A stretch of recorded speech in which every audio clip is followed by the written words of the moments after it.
Zay Flowers being investigated for alleged domestic assault. We'll break this down, what this could mean. We've seen a lot of things like this happen in the NFL and be nothing. The news is someone's jumping on the news, someone's reporting on it too early. Maybe he's a victim of it, but there probably is something maybe to this, because there was reportedly another incident earlier that we'll talk about, so there's potentially two. But Hockenson recovery, late ACL surgery, now expected to potentially be out for potentially the whole month of September. We'll break that down. TJ Hockenson, not so good news. Zay Flowers, probably not so good news. The Fantasy Football Show breaking news live stream edition begins right now. Live from the FantasyFootballShow.com studios. It's the Fantasy Football Show. Live! Monday through Friday, 8 p.m. Eastern. Smitty is also live whenever news breaks. From the FantasyFootballShow.com news desk, here is your breaking news. So this one is not so fun, because we are big fans of Zay Flowers, and let me just preface that he has not yet been charged with a crime, and so everybody needs to understand that before we begin. But according to reports, several reports, and there's a report I'm going to read here from the Baltimore Banner. I don't know how much I would take any of this, as like gospel, but the Baltimore County Police are investigating an alleged domestic assault involving Ravens wide receiver Zay Flowers. The investigation also includes a police department. There was another. They declined to release any information about the assault. There was also, when asked about investigating Flowers, the police also acknowledged that the department had been made aware of an alleged assault in Owings Mills Owings Mills area on January 2nd or 21st or something like that. So there's I don't know if there's another one or if this was the same one. Someone was suggesting there's maybe two. I don't know. Nobody really knows too much about this because they can't release any information. According to the police, they're wanting to maybe protect, people's names and everything like that. So, but as of right now, expect some more to be brewing on this in the coming days. But Zay Flowers being investigated, again, not charged with a crime, for an alleged domestic assault. This sucks, because if it is true, I love this guy. And I'm not saying that I won't still love him, but I don't know what's going on with this, and I don't think we can draw too many conclusions until the facts are out. But we've also seen something like this happen before, a guy by the name of Alvin Kamara. And that was all on video. Not to say that there wouldn't be video later on emerging of this, if anything even went wrong. But nothing happened to Alvin Kamara for a very, very, very long time.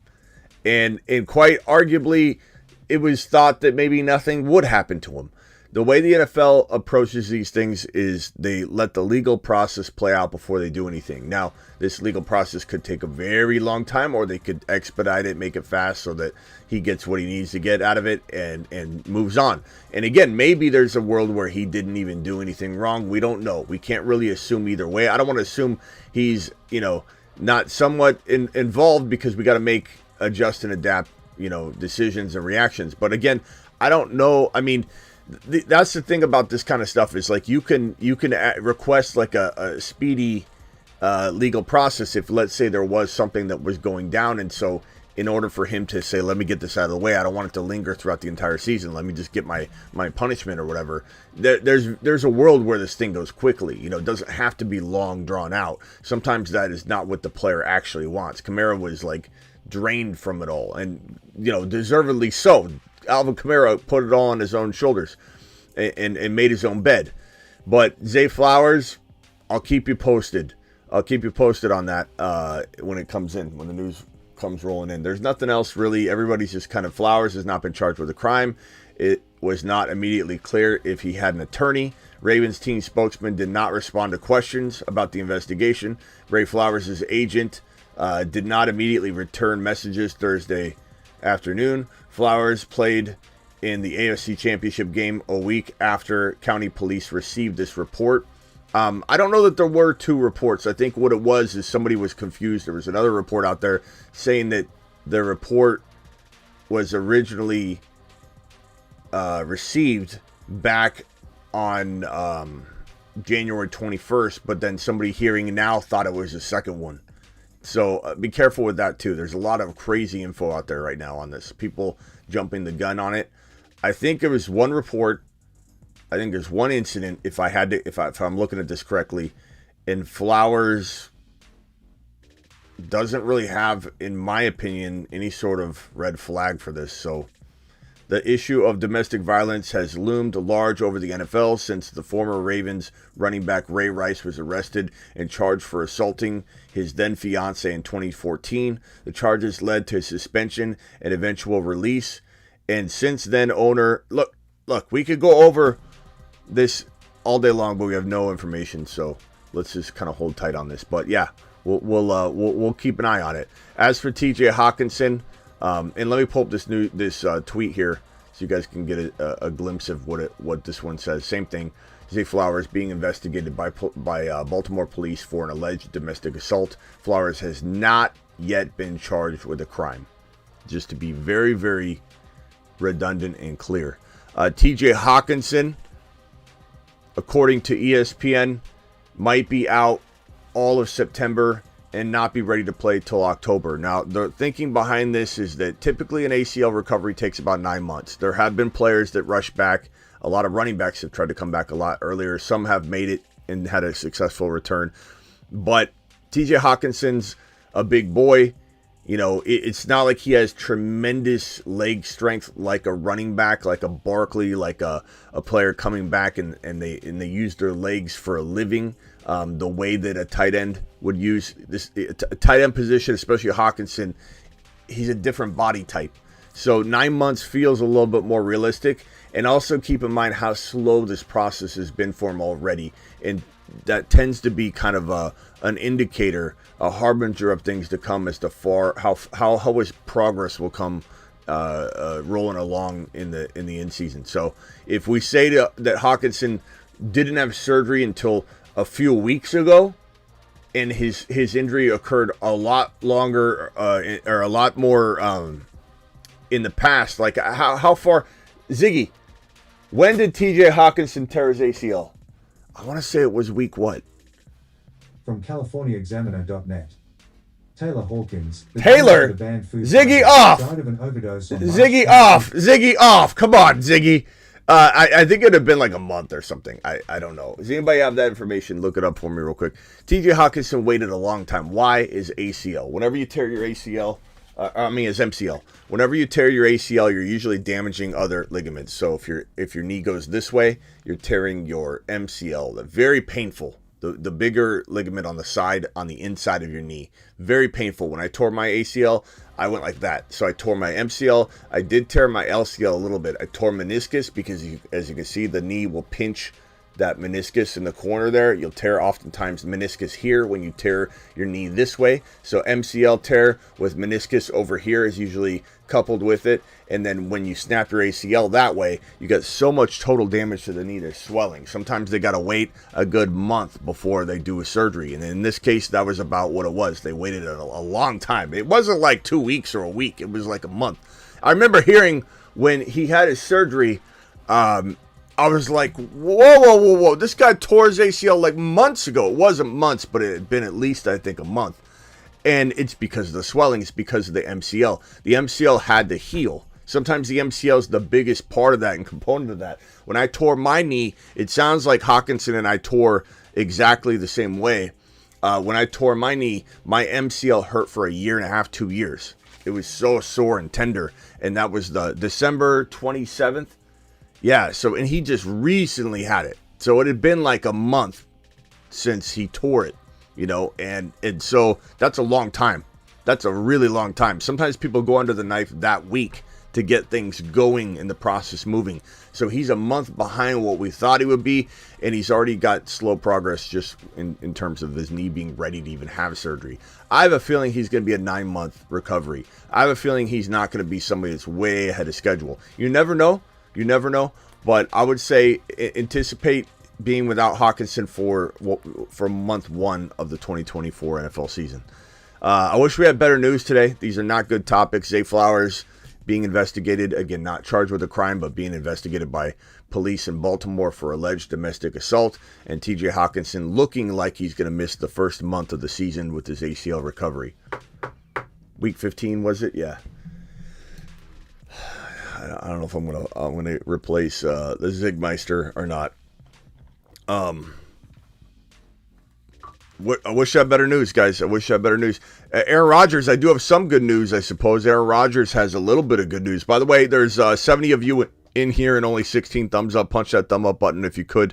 This one's pretty good news, I guess, if you're interested in a nice piece of news here. Aaron Rodgers on the Joe Rogan podcast said that his surgically repaired Achilles feels good and that he can do everything except for sprint at top speed, which he doesn't really do anyway. So, in all intents and purposes, he is 100% ready to roll because he does a sprint. So, that's good news.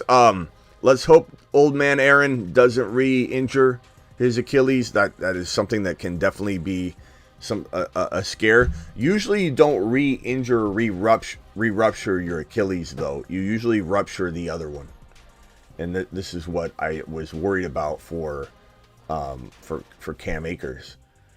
So tough to know.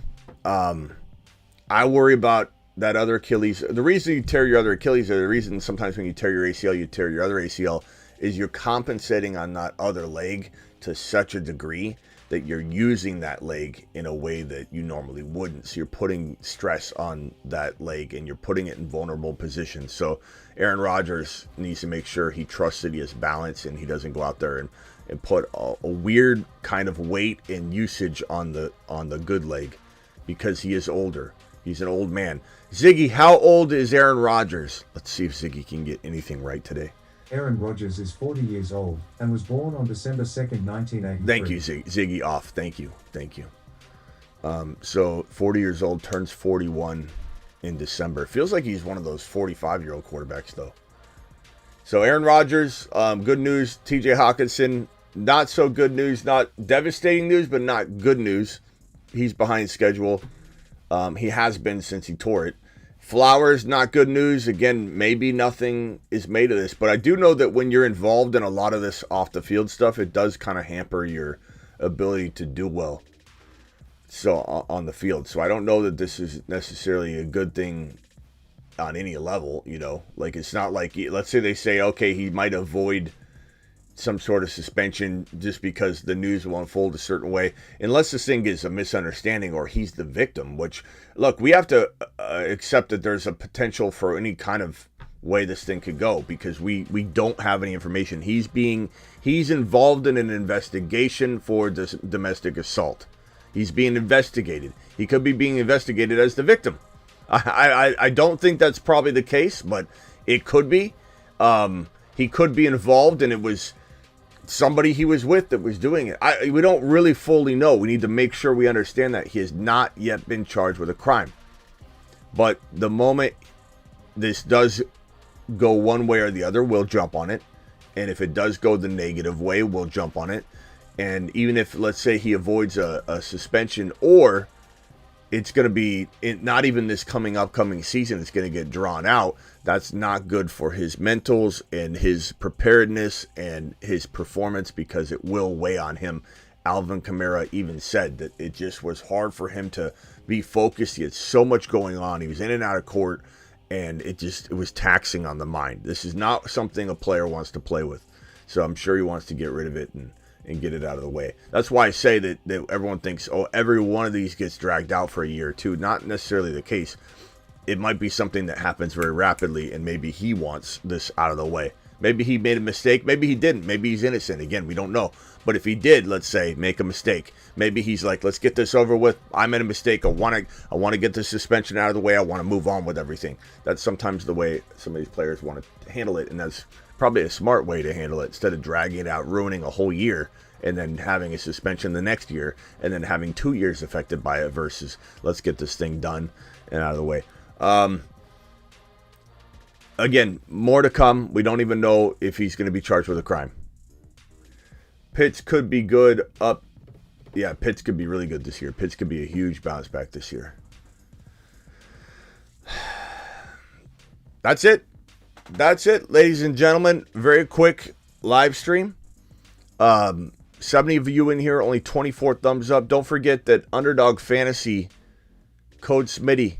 They'll double your first deposit up to $100. But very, very important. I'm going to drop the link in the live chat. Very, very important that you guys realize that they're giving away $1 million in, I don't know, I think like $100 increments, and just sending it out at random, airdropping it. I just dropped the link in the live chat. Airdropping it to people with Underdog accounts. All you have to do to qualify to try and have a chance to win part of this $1 million, as they just shovel a bunch of it out to people's accounts in bonus cash, is have an Underdog account. So I just dropped the link. Get your Underdog account. Here's the link one more time. It's in the description of every video if you're watching the replay of this video. Get your Underdog account. There's a minimum of $10, and I think you can even create it and do the deposit later. But I'm not saying to do that because you want to take advantage of that, doubling your first deposit. And I love this higher 69.5 yards on Isaiah Pacheco, and I love this higher on 47.5 receiving yards for George Kittle. They also have a special for new Underdog people, higher than 0.5 yards for Mahomes. So he gets 1 yard, 1 total yard higher, you land it. And then you can couple that with a couple others like Kittle higher than 47. Then all of a sudden you got 3 hires where one of them is a lock unless some crazy injury happens in warmups. So then, you've got 3 right there and only 2 of them have to hit. So go try it. Underdog Fantasy, code Smitty. Links in the description of the video. If you're watching the replay, the link is in the live chat right now. I just dropped it a 3rd time. And code Smitty also gets it done. Appreciate you all. Go get some airdrop money from Underdog. They're dropping $1 million during the big game on Sunday. Don't miss your chance. Also, don't go watch this trade video, rumors about JJ getting traded. I got it on the Dynasty channel from a Dynasty perspective. I also have it on the main channel as well. You can't miss the Justin Jefferson graphic. Go check that out. And of course, we have there's also a Saquon Barkley. If anybody needs content, if you've been missing out on the content, make sure you go watch the Saquon Barkley video, which talks about Saquon Barkley is likely exit out of New York is expected. Like a likely exit is on the horizon, leaving New York. Where is he going to go? We have a Barkley board that we've been kicking around the landing spots. Your boy's prediction is Barkley goes to Houston or LA, and Derrick Henry goes to Dallas. Baltimore, maybe they get Jacobs, or maybe they get Barkley. Barkley to Baltimore makes some sense too, because I'm sure he wants to play with Lamar. Lamar is a player favorite. People love Lamar Jackson, as they should, and it would be fun to see him in Houston, LA, Dallas, or Baltimore. A lot of people kicking around Las Vegas as a potential Barkley landing spot as of late. That's certainly in the cards, with Jacobs likely to go elsewhere, but you got to wonder if they're not willing to pay him. Why would they be willing to pay him? I don't know. Zamir White, Zeus is my odds-on favorite to be the starting running back for the Las Vegas Raiders. Let's hope that happens. I don't necessarily want Barkley or one of. There's too many landing spots where they could go that won't affect Zeus. Let's not affect Zamir White. Let's let Zamir White have his day. LV doesn't need to get involved in the running back game. They've got a running back. His name is Zamir Zeus White, and he does it live. To Saturn. But again, looking at the Barkley board, I think Barkley going to Houston, LA, or Baltimore seems very likely. Henry feels like a shoo-in for Dallas. Dallas has got this wide open window that could close very soon, and they need to figure something out. I think they go after Derrick Henry. Henry, I think, very much wants to play in Dallas. Hedge says, imagine Jameis Winston to Atlanta. I don't know. Look, thank you for the super chat, by the way. I don't know that Winston has the ability to start multiple, or more than half a season at once. So I don't know how much, would it be better than what they had? Sure. But Winston, I don't know. He's such a air yard monster, but I don't know if he can stay healthy. As a backup, I wouldn't mind that at all. I'd love to have Jameis Winston as my backup quarterback. He's got to go on for 5 or 6 games. He can throw air yards like a monster. So backup running back, I agree. Appreciate you all. See you all later. Thank you for the super chat. And guys, don't forget to become a YouTube exclusive member. That link is also on, if you click the join button on the channel, you'll see join in a couple different places, especially on the main YouTube page. Join the exclusive group. Do it live. See you later. Live Monday through Friday, 8 p.m. I could be a little late today, by the way. At the 8 p.m. time slot. Maybe, maybe not. See you all then.